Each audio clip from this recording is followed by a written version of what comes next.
And that's how the theme song goes. Hey there, welcome back to the Constitutionalist Podcast. I'm your host, Chad White, and if you didn't know, this is the premiere podcast for the website, www.cpluscomedy.com. There's no backslashes, I was about to say that. Let's just pretend that I did not restart this recording. This isn't the second take. This is the first take. Don't worry about it. You didn't miss anything. I was only 1 minute in, and I was talking about the Mindy project. I just finished it on the Hulu platform last week. It ended weeks prior, but I decided to hold off for I think 2 or 3 weeks because I just wanted to bank a couple episodes and not have to deal with waiting to see how I know these shows going to end. And of course, it ended with Mindy and Danny getting back together. And even though they were divorced because the actor who plays Danny was off doing more acting jobs, but Mindy got married at the end of the last season, and then she got divorced at the beginning of this season. It's just a waste of my time and everybody else's who watched it. But it's a good show. It's got I wouldn't say that. It's a funny show. It's got a lot of good jokes on there, a lot of fast jokes, a lot of good bits and everything. And I never got tired of them. But it's a show that no one said no to the guest stars. So they always got their number one guest star. I want Glenn Howerton. We can get Glenn Howerton. I want Jay Duplass. We got Jay Duplass. I want Renee Zellweger. We got her. And then, but then they didn't say no to the story, and it's just trying and tearing. Let's see. I also want to talk about the main topic is going to be the Golden Globes nominations. So I'm going to try to rush through these. Richard Dawson and Family Feud. Oh yeah. Okay. I check. I like to check my streaming options regularly, probably pretty much every few days or so. And I was checking on the Amazon Prime platform because I don't like to order things. I just like to watch things. I was checking on the Amazon Prime platform, and I saw there are a bunch of, actually it's on my Xbox right now. I'm about to watch One Mississippi and the pilots. I got to review the pilots anyway. So I was checking out the new shows, and one set of the new shows is they have, I don't, it's not a channel, but it's a section. It's called Buzzer, Buzzr, I believe, and they have old Family Feuds, old catchphrases. I think it's called Catchphrase Plus, actually. Old $1,000 pyramids because it's an old show. $10,000 pyramid because it's 1975. But all of them are from 1975 or the late 60s. I believe there's maybe 1 or 2 shows from the 80s, but it's all from the 70s. And so one of them is the Richard Dawson hosted Family Feud. He's a great guy, let me tell you. But man, oh man, that guy kisses all of the women contestants. That would not fly today. Imagine walking. You're hosting. Oh, you can hear that candle that I have burning. It's crackling. It's one of those crackle candles. Anyway, you imagine him just walking up to your wife and you going, Chad, who's this? Like, oh, this is my wife, Candace. Ooh, Candace, come here. And then a kiss on the lips. It's just so weird. But it's a fine show. And it's weird to see a show a game show from the 70s and try to guess all the answers and have them not be like cigarettes or I don't know, protesting. Yeah, we protest today. Anyway, let's move on. We protest today. There's protests going on for net neutrality. And okay, so I also during what's it called, Cyber Monday? Yeah, Black Friday, Cyber Monday. There's a sale on Xbox Live. Okay, I like to video game, guys. All right, I got all the consoles. I got everything I need. I just play the video games. I don't buy a lot of video games, but I got a nice collection of them, and I play. I had the PS4 on today. I had the Xbox One on today. I got the Switch on today. It's great. I try to cycle through those every few hours, just to justify the $1,000 I spent on them. Actually, no, I got them all on sale except for the Switch. Switch I had to buy brand new, but that's neither here nor there. You can actually watch that in documentary form. It's called Finding Switch, a documentary, I swear to God, on youtube.com/C+comedy. It's a 14-minute documentary that I shot, edited, wrote, did so much. And it was supposed to be for the last job I was at, the news station, but they didn't want it because they didn't think it was relevant to local news. Again, they do top 10 lists. So anyway, so I bought Injustice 2 during this Cyber Monday fiasco deal, and because I love the first one, I have it on PS4. I bought Injustice 2 on Xbox One, so I thought I'm playing this game, And Injustice 1 took place inside two universes. Injustice 2 takes place inside the second universe of that first game, which is a dystopian Earth where Superman went evil and he started policing the world alongside Wonder Woman, Black Adam, and a bunch of other heroes and villains, and Cyborg. And so anyway, then Batman in that universe is one of the only good guys. It's like him, Black Canary, Green Arrow. Flash was bad, so it wasn't him. Harley Quinn, he got Harley Quinn to be on his side. Anyway, so I'm playing the game, and you see these cutscenes, and they're destroying the cities and stuff. And there's Brainiac is the main villain, so he pops up, and he is destroying the city, destroying Metropolis. And then I'm thinking, wow, it must suck to have insurance. Like the insurance premiums must be just astronomically high in any of these cities, any world, any universe that has superheroes. So I got to thinking, you're watching Man of Steel. Superman and Zod are fighting. They destroy, I'd say, a quarter or to half of Metropolis. Spider-Man Homecoming, we had the Vulture landing on cars and destroying it. Same thing for Spider-Man 2 when Doc Ock broke into the bank and he took Aunt May. And he was just throwing cars at Peter Parker and crushing through the building with his claws. And he sank a dock at the end of that movie. And then we have who else? What other superhero movies? Oh, Batman. Jesus, The Dark Knight Rises. I believe the tumbler was rolling. I think in the second one too, the tumbler rolled through the streets and destroyed everything. Let's see, the first Avengers when all those aliens attacked. And which they deny, and God, I hate that so much. Anyway, when the first aliens attacked and they destroyed most of New York, I bet a bunch of people died then. So it just must suck. The Geico and State Farm and all these other insurance companies must be making a lot of money. I was gonna say rolling in the bank, but that doesn't make sense. They must be making a ton of dough because insurance premiums must be high there. That was the only thing that was on my mind. Anyway. This is so dumb. All Hail King Julian brought back new episodes last week on the Netflix over there. It's if you don't know, it's a spinoff of the Madagascar series. It's a cartoon show about the lemur King Julian before he meets the Madagascar family, the zoo animals.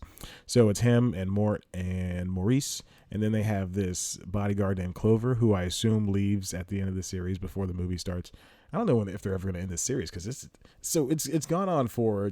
It went on for 4 seasons, and then they paused that original show. They spun it off again to All Hail King Julian Exiled. They put out 13 episodes of that because he got kicked out of the kingdom because of these mountain lemurs. And then, it just sounds crazy describing this. And then they brought back the original show back again for season 5. So they've done 6 seasons of this show, and they're all 13 episodes. So I'd say in maybe 2 years. Oh, no, I can't count. 3 years. And I just started watching this year. It's a wonderful show if you can get over a lot of the crass nature of it, but it's and a lot of butt jokes and a farting jokes and throwing up jokes. Anyway, but it's a wonderful show, and I just hit the table again, and I think it's, but this one was this. I assume this current season was written and shot within the last year because there are a lot of jokes about the presidency.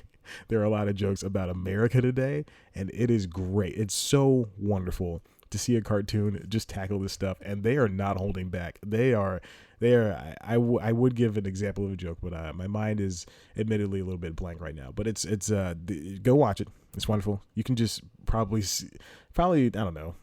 You just go watch it. I don't care. Do what you gotta do. I'm not gonna say watch it or not watch it. Anyway, last but not least, I'm watching SNL this week, and I'm thinking James Franco is there and he's hosting, and I love SNL. It's great. It's wonderful, and it gives everybody and all these actors on the show a platform, but to do weird stuff. But something I noticed is that this season, especially this season, they in the last few episodes have been hiring, I guess, I don't know, I would say actors, but like extras. They're doing extras, but they're actors, and they're having speaking roles during sketches, and it's very strange. And it really stood out to me this week when they had a sketch. The cold open was Keenan being Santa and Kate McKinnon being his elf, elf helper.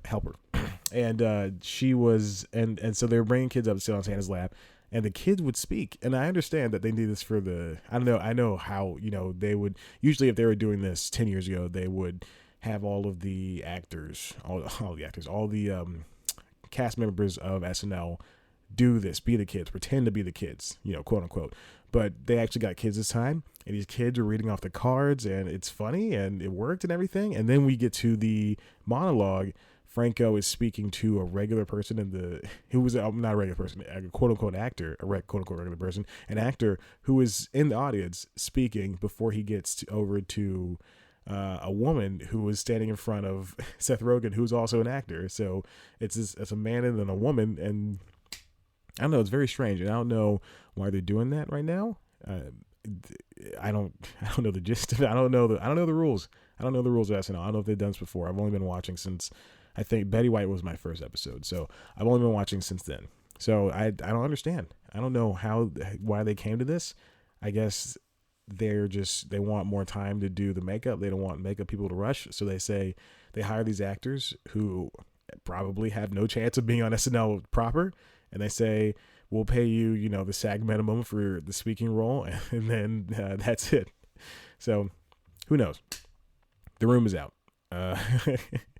Go see it. Not The Room, The Disaster Artist. It's about the making of The Room. But I have an issue with the so bad it's good mentality of this whole thing. I don't understand it. But let's move on to it doesn't make sense.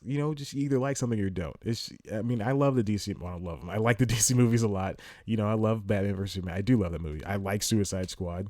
But I also like Spider-Man Homecoming. I dislike Iron Man. So it's just Robert Downey Jr. I got a problem with him.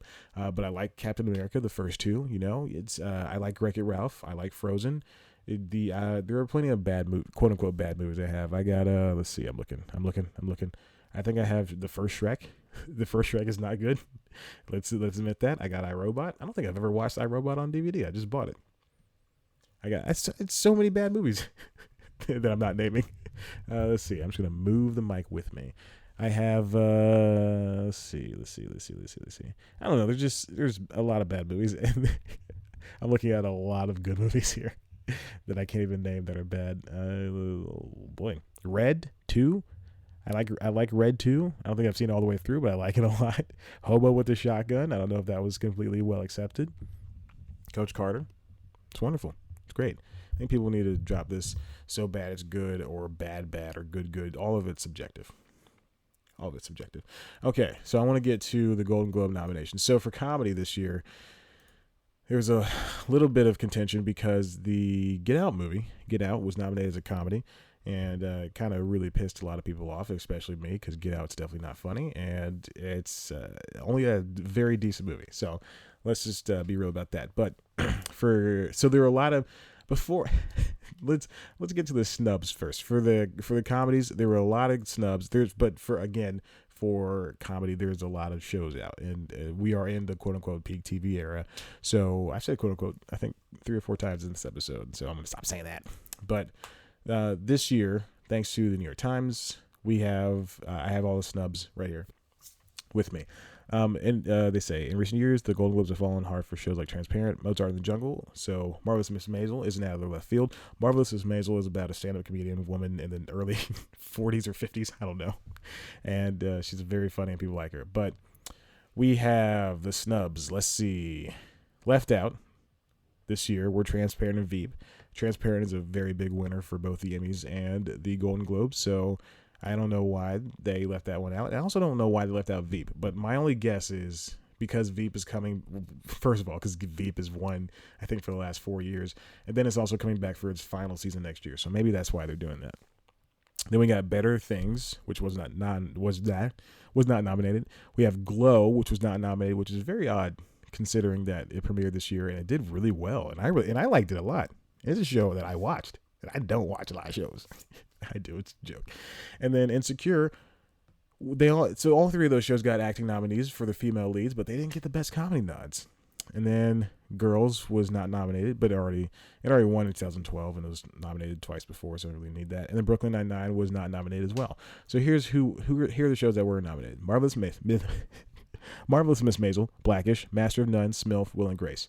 And I've seen 3 of those shows. Smilf is wonderful. If you want to go watch that show, it's about a single woman, Frankie Shaw, taking care of her baby, and she's a struggling actor. And it's in not Brooklyn, was the Boston. And then for best performance by an actress in a television series, musical or comedy, of course, Pam Adlon, every time, Alison Brie, Issa Rae, Rachel Bro Hansen, and Frankie Shaw. Just a nice group of gals. Honestly, I think for that one, I did this for the Oscars, and I do this for the Emmys. I'm going to do a ballot, and I'm pretty sure, I want to say that for me, Issa Rae is going to take that, and then I have my backup is going to probably be Pam Adlon, maybe. It's either going to be Pam or Frankie, but I'm going to say Issa's my number 1. For best comedy performance by an actor in a television series, musical or comedy, we got Anthony Anderson, Aziz Ansari, Kevin Bacon, William H. Macy, Eric McCormick. I can tell you once, I never did laugh at I Love a Dick, so I'm still on the 2nd episode, so they've got 8 more chances to make me laugh, or 7 more chances to make me laugh, but who knows. For that one, I'm going to go with Anthony. He needs to win something. I think he has won something. Anyway, Anthony needs to win, and I'm going to give my backup to Aziz. Stay safe, but it's probably going to be William H. Macy or Eric McCormick. Best Picture, Comedy Musical, we got The Disaster Artist, which came in under the wire. Get Out, The Greatest Showman, which is also under the wire. It's not even out yet. I, Tonya, I don't think that's even out yet. And Lady Bird. I really want Lady Bird to win, because that's it's only other than Get Out, it's the only one I've seen, but Get Out's not a comedy. So I'm taking this down to 4. And if Get Out wins, we're going to have an issue. I'm going to be as angry as I was when Orange is the New Black won for best comedy. So there's that. I'm just going to give it to Lady Bird. Disaster Artist will be my backup, and that's going to be a good backup. Then for best performance by an actress in a motion picture, musical or comedy, Judi Dench, Victoria and Abdul. I thought that was a documentary. I am so stupid. I literally just saw that movie on IMDb, and I thought, oh, it's a documentary. Oh my God, I hate my life. Margot Robbie, Saoirse Ronan. I don't know why I said Saoirse. I do know why, because it looks like that. Emma Stone for Battle of the Sexes, and Helen Mirren. Wow, Judi Dench and Helen Mirren going head to head in the best performance for a musical or comedy for an actress. I'm gonna go with Saoirse. Saoirse wins. If she doesn't win this, then she'll be nominated for an Oscar, and she'll definitely win that. She will be nominated for an Oscar. I trust in that. She'll be nominated for an Oscar. I think they do 10 now, right? Or they do 5 or 6, something like that. Some weird number that it's funny. It's funny enough that they do that number. But I'm gonna go with Saoirse and give my backup to my girl, Emma Stone. No, I'll give it to Judi Dench. I don't even care. Best performance by an actor in a motion picture, musical, or comedy: Steve Carell, Angela Elgort, James Franco, Hugh Jackman, Daniel. Why is he nominated for comedy? Oh my God, the guy from Get Out's nominated for freaking comedy. That is disrespectful to Jordan. And I understand it wasn't him who put the movie's nomination up for comedy. One, that's just undermining his talent, and it's going to make him look like was making a comedy when in fact he was not. Yeah, you laughed during the movie, but I can pretty much say you laughed during every movie. I laughed during Marley and Me, and a dog dies in that. Spoiler alert. So stupid. I laughed during Trainwreck, and they break up during that movie, but they get back together. It's a comedy also. So I don't think they should have. I don't know. It's the production, not production company. It's the studio that puts the movie up, and I guess they said, well, we're not going to win. It's a horror movie, so we're not going to win anything in the horror category, I guess, or the drama category. So let's put it up as a comedy. It won't hurt anybody. It hurts Jordan's credibility. Because I remember when the Keanu movie came out, when he and Keegan-Michael Key they make that movie, people think, oh, it's a Key and Peele movie. No, it's just it's a movie from Jordan Peele and Keegan-Michael Key, and they just happen to make it and they happen to star it. It's not a Key and Peele movie. It doesn't make sense. It's kind of disrespectful to what they do. I mean, yeah, I understand the comedians and they're making a comedy movie, but just don't categorize it as such. Don't categorize them as, a duo that does everything together. And then when the Get Out movie came, Get Out, when the Get Out movie, when Get Out came out earlier this year, people were thinking it's a comedy. They're going to the movie thinking it's a comedy because I heard so many people go, "Oh, I can't wait to see this movie. It's going to be funny." No, it's a horror thriller. It's a social thriller, as what Jordan was calling it. What if you're an office worker and people categorize you as a water boy? And they ask you to get water all the time. Yeah, it'd be annoying, wouldn't it? I'm very outspoken about certain things, and that's what the Constitutional is about. The Constitutional is you sit down in front of a microphone and you just get mad, and you try not to curse about it. You know what? I'm good at not cursing right now. What is this? The Post movie? Steven Spielberg. It's about the Washington Post. Set up in the. It's not even out yet. Wide release is January 12th. Oh, it's the Watergate era. Who cares? Who cares? I like Spielberg. You see that? There's a Tyler, the Creator, was on the Tiny Desk concert for NPR Music. It was wonderful. 24 minutes long. Go set aside half an hour. Watch it. It's fun. Anyway, I get to my favorite comedians of all time. See, so the main topic was supposed to be about Franco and Rogen's, Franco's disaster artist movie, but I've never seen The Room. And I don't want to talk about it. And I don't ever want to see it. I've seen the clips. I don't want to see that movie. I don't care. I'm just gonna watch a disaster artist. I understand. There's a lot of side jokes in there. You're not gonna think it's funny. Blah, blah, blah. I'm gonna watch it. I'm gonna think it's funny. All right. They made the movie for everybody, not just for you. Okay. Anyway, favorite comedians of all time: Franco, Rogen. They're a good group of guys. I like everything that they do. Actually, no, I don't. Okay. So I have an issue with. I don't like to go to movies at night, and sometimes you get roped into going to movies at night because everybody else is not as weird as me. Everybody's not the guy that wants to go at like 10 o'clock in the morning on a Saturday and pay $5 $5 and sit there and have nobody in the theater with me because but that's me. So, but every time I go to see, when I was in high school and I would go see a Franco and Rogen movie, there'd be the same group of people. It'd be all stoners. It'd be all the potheads. It'd be all the burnouts. And then I'm happy that they're enjoying the movie, but I would always go, that's like, I feel like I would as if I didn't fit in and I wasn't enjoying the movie. So for a very long time, and this sounds it sounds stupid now, but when it was happening, it made sense. For a long time, I just didn't like Seth Rogen movies. I really loved him, but I just didn't like him at his movies. Like This Is the End. I really love Neighbors. God, I love the movie so much.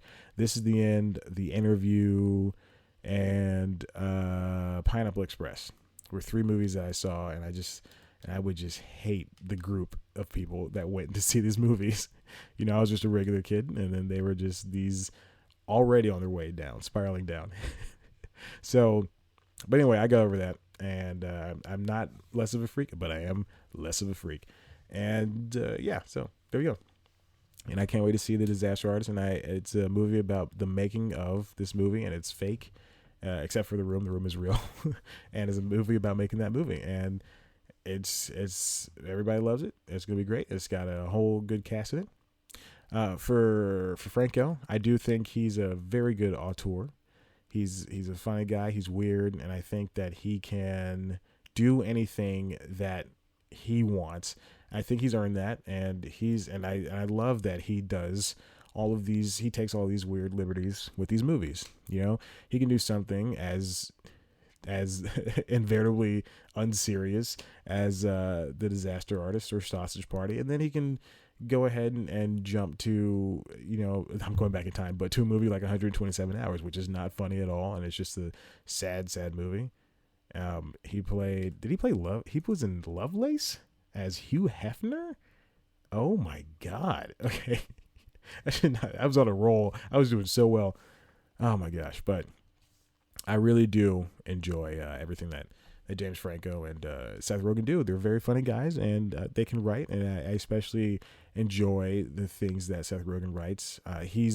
For Preacher, the TV show Preacher on AMC, it's a wonderful show about a comic. He does a lot of comic book TV shows, but it's a wonderful show based on the comic book, and it's so good. I don't understand how he and Evan Goldberg, his writing partner, they write together. I listened to that and him on the Nerdist podcast or from a couple weeks ago, and he talks about how he and his writing partner, they write together in the same room, and they talk about, writing and stuff like that. And then he also wrote, let's see. Oh, he also did, he's Future Man. Future Man is on Hulu. It's starring Josh Hutcherson. Is that his name? The kid from the Hunger Games series. He's a wonderful guy. It's a very funny show. It's about time traveling, and I don't think it's based on anything. But Seth Rogen and Jeff Franco can do no wrong. They do stuff, and it's really funny. So there you go. There's that. And with that, I ran out of topics to talk about. But you know what? I feel like going for the next 5 minutes. I feel like just talking for the next 5 minutes. I meant to shoot this earlier today. Now it's 7 o'clock, 8 o'clock. Oh, Jesus.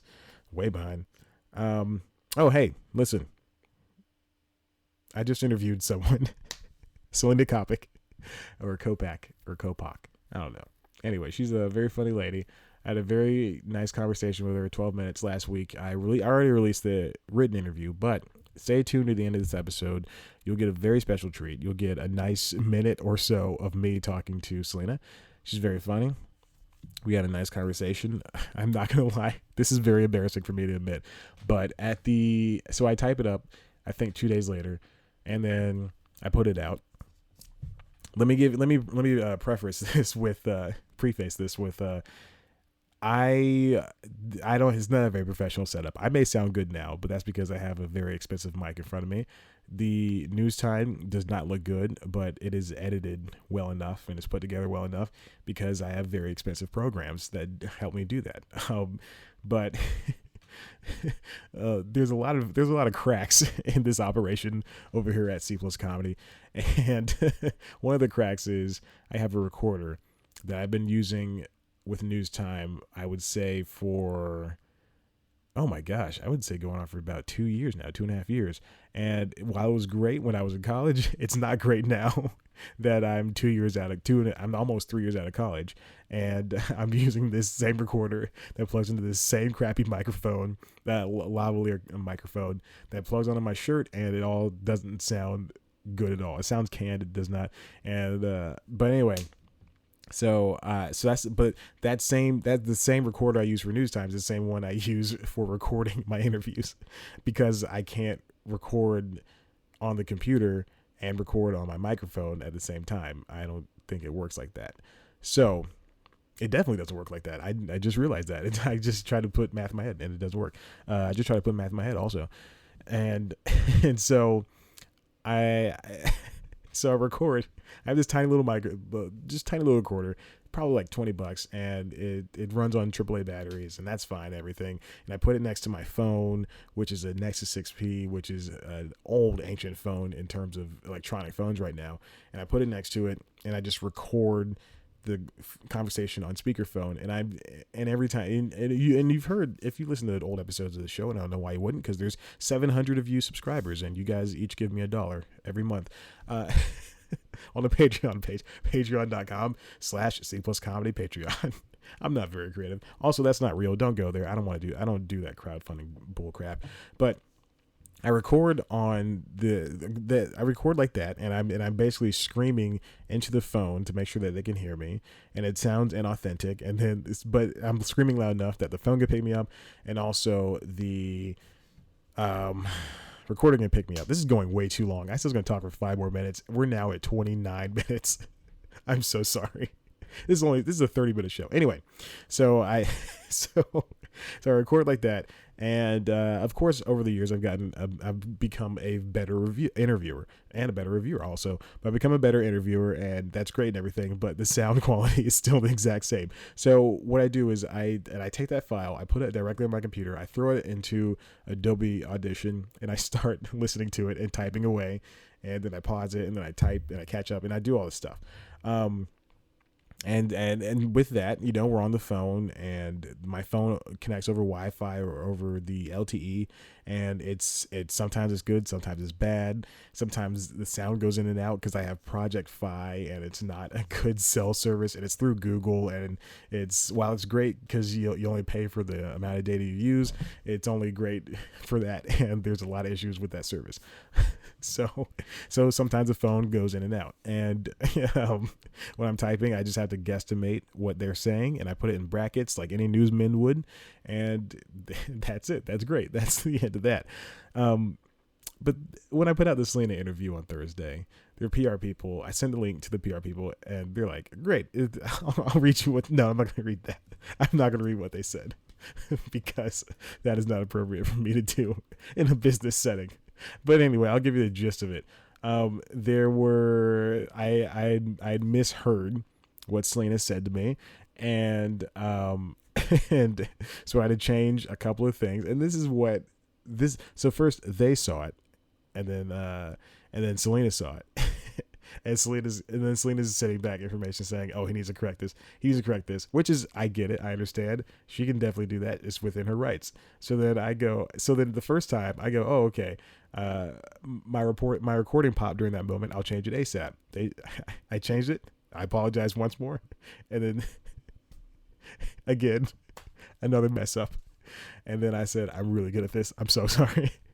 And then she said, "Thanks, no worries." And then another thing. So that's 3 times I had to go in there. 3 times I had to go in there and change everything. And it was just sad. And that never usually happens. It's only happened once before. And even then I was very apologetic. So if I had better equipment, then none of that would happen.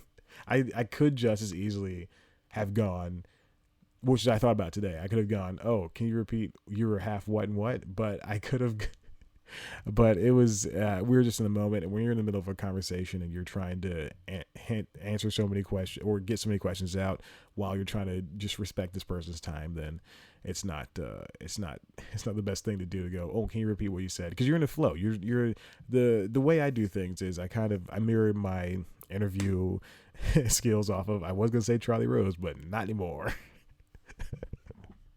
I was going to say Matt Lauer, but not anymore. Oh Lord. But I kind of mirror my interview skills from Pete Holmes, and a mix of Pete Holmes and Chris Hardwick, and sometimes a little bit of Brian Gumbel, and just a whole bunch of interviewers that I've seen and watched over the years, and I completely like, and admittedly Charlie Rose. I could have just continued on from that, but I didn't. So, but yeah, I mean, that's just how it goes. And I mean, if I just had better equipment, I'd probably be able to hear. Oh my God. But anyway, stay tuned after this for just a little taste of that, the recordings, and who knows, maybe I'll put out the recordings sometimes in the future so that you can hear me do all of my awkward mess ups. You can hear me scream talk to these people. It's so awkward and lame, but I try to make it all flow well. So, speaking of flowing, I'm going to flow right on out of here. If you like this, why don't you head over to www.cpluscomedy.com for a whole bunch of stuff, including news reviews, features, interviews, and some other stuff, maybe. Who knows?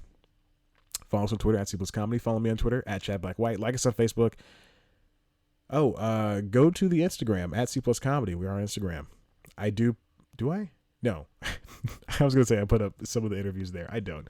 I should, though. That'd be nice. So go to the Instagram. That's a good thing I should do. I'll do that with the next interview I do, which is coming up tomorrow, actually, or today when this episode comes out. By the time you listen to this episode, I will have done another interview with someone who's very big and or moderately big, and I enjoy this person. He was a guest on Never Not Funny. I think he's a very funny person. But go ahead and go to that website. Oh, and also go to youtube.com/cpluscomedy to get our premiere news show, News Time. It's a very good show.